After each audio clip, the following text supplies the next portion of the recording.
Hey folks, good morning. James Azar here with the CyberHub podcast for your daily practitioner brief. It's Wednesday, October 14th, 2020. Yesterday was Patch Tuesday. We got a lot to get to today, but before we get started, subscribe to our podcast right now. Just hit subscribe on YouTube and turn on the bell notification if you're watching us on YouTube. And if you're listening on your favorite podcast listening platform, make sure to subscribe right now. You can go to cyberhubpodcast.com. Link is below as well. To see all of our stories, all the links, all the CVEs, all the details, everything's available right there. Just go to cyberhubpodcast.com, then click on Practitioner Brief, today's date, and you'll have everything you need to get started. Now, without further ado, we have a lot of things to talk about today.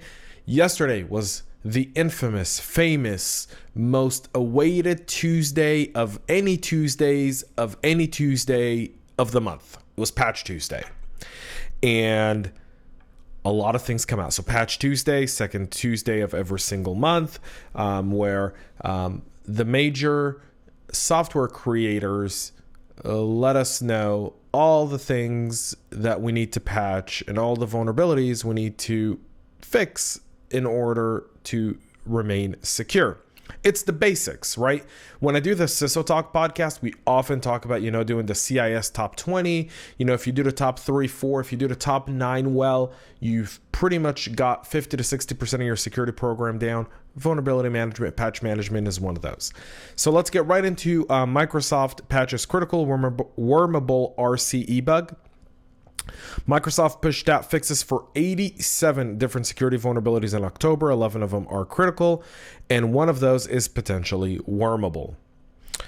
This month's Patch Tuesday includes fixes for bugs in Windows, Office and Office services, web apps, Azure functions, open source software, Exchange Server, Visual Studio, .NET Framework, Microsoft Dynamics, and the Windows Code CS library.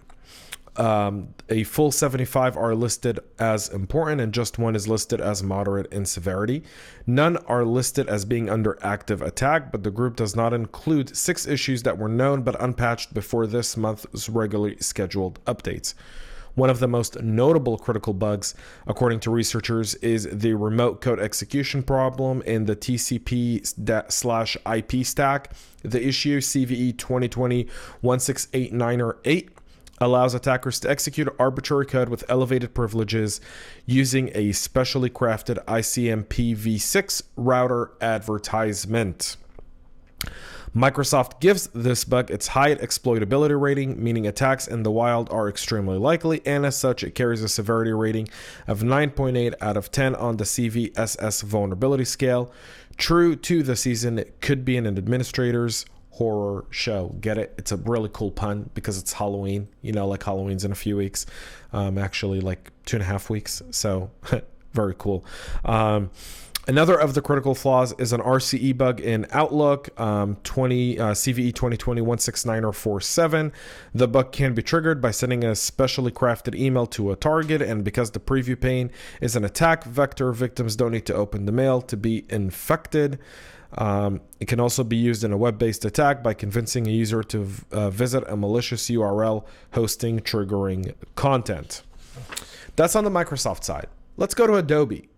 Adobe also is warning of a critical vulnerability in its Flash Player application for users on Windows, Mac OS, Linux, and Chrome OS operating systems. The vulnerability is the only flaw released this month as part of Adobe's regularly scheduled patches. Typically, Adobe has around 1 to about 3 dozen things to patch. So this is one only yesterday. However, it's a critical bug, CVE 2020-90746, and if successfully exploited, could lead to an exploitable crash, potentially resulting in arbitrary code execution in the context of the current user, according to Adobe. The issue stems from a null pointer deference error. This type of issue occurs when a program attempts to read or write to memory with a null pointer. Running a program that contains a null pointer deference generates an immediate segmentation fault error. Affected are versions 32.0.0.433 and earlier of Adobe Flash Desktop runtime for Windows, Mac OS, and Linux, and Adobe Flash Player for Google Chrome, and Adobe Flash Player for Microsoft Edge and Internet Explorer. A patch is available in version 32.0.0.445. Again, all the links can be found on our website at cyberhubpodcast.com. Beyond Patch Tuesday, Google warns of a severe BleedingTooth Bluetooth flaw in the Linux kernel. Google has released details of a high-severity flaw affecting the Bluetooth stack in the Linux kernel versions below Linux 5.9 that support BlueZ. Linux 5.9 was just released 2 days ago, and Intel is recommending in its advisory for the high-severity Bluetooth flaw, also tagged under CVE 2020-12351, to update the Linux kernel to version 5.9 or later, simply stating that the BlueZ project is releasing Linux kernel fixes to address the high-severity flaw, which BlueZ may allow an unauthenticated user to potentially enable escalation of privileges via adjacent access. Which is Big Andy Nguyen, who's a security engineer for Google, reported the bugs to Intel. Also, researchers from Purdue University last month claimed that BlueZ was also vulnerable to a Bluetooth Low Energy spoofing attack. Google has detailed some of these bugs on the research repository on GitHub, which can be found then. Andy Nguyen's description of the BleedingTooth vulnerability sounds a little bit more serious than what Intel is leading it to be. He says it's a zero-click Linux Bluetooth remote code execution flaw, and he's actually published a short video with the link on our website at cyberhubpodcast.com where you can see that using commands on one Dell XP S15 laptop to open a calculator on a second Dell without any action taken on the victim's laptop. So something to keep attention and pay attention to as well. And our final story of the day is the Lemon Duck cryptocurrency mining botnet activity is spiking.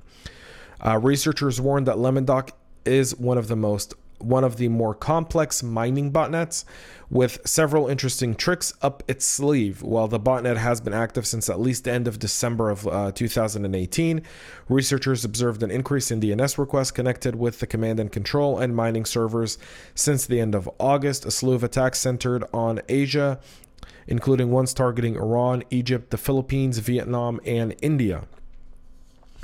Cisco Talos has identified activity in our endpoint telemetry associated with Lemon Duck cryptocurrency mining malware affecting 3 different companies in the government, retail, and technology sector. More recent attacks have included less documented modules that are loaded by the main PowerShell component, including a Linux branch and a module allowing further spread by sending emails to victims with COVID-19 lures. Lemon Duck has at least 12 independent infection vectors, more than most malwares. These capabilities range from server message blocks with remote desktop protocol, password brute forcing, sending emails with exploit attachments, or targeting the RDP Bluekeep Flaw CVE 2019-0708 that we've talked about previously in Windows machines, or targeting vulnerabilities in Redis in AWS and Yarn HotHop in Linux machines. So these modules include a main loader and a few different and other things that go on there. Researchers are talking about Lemon Duck and its increased activities. You can find more details on our website. That's it for us here, wrapping up Patch Tuesday.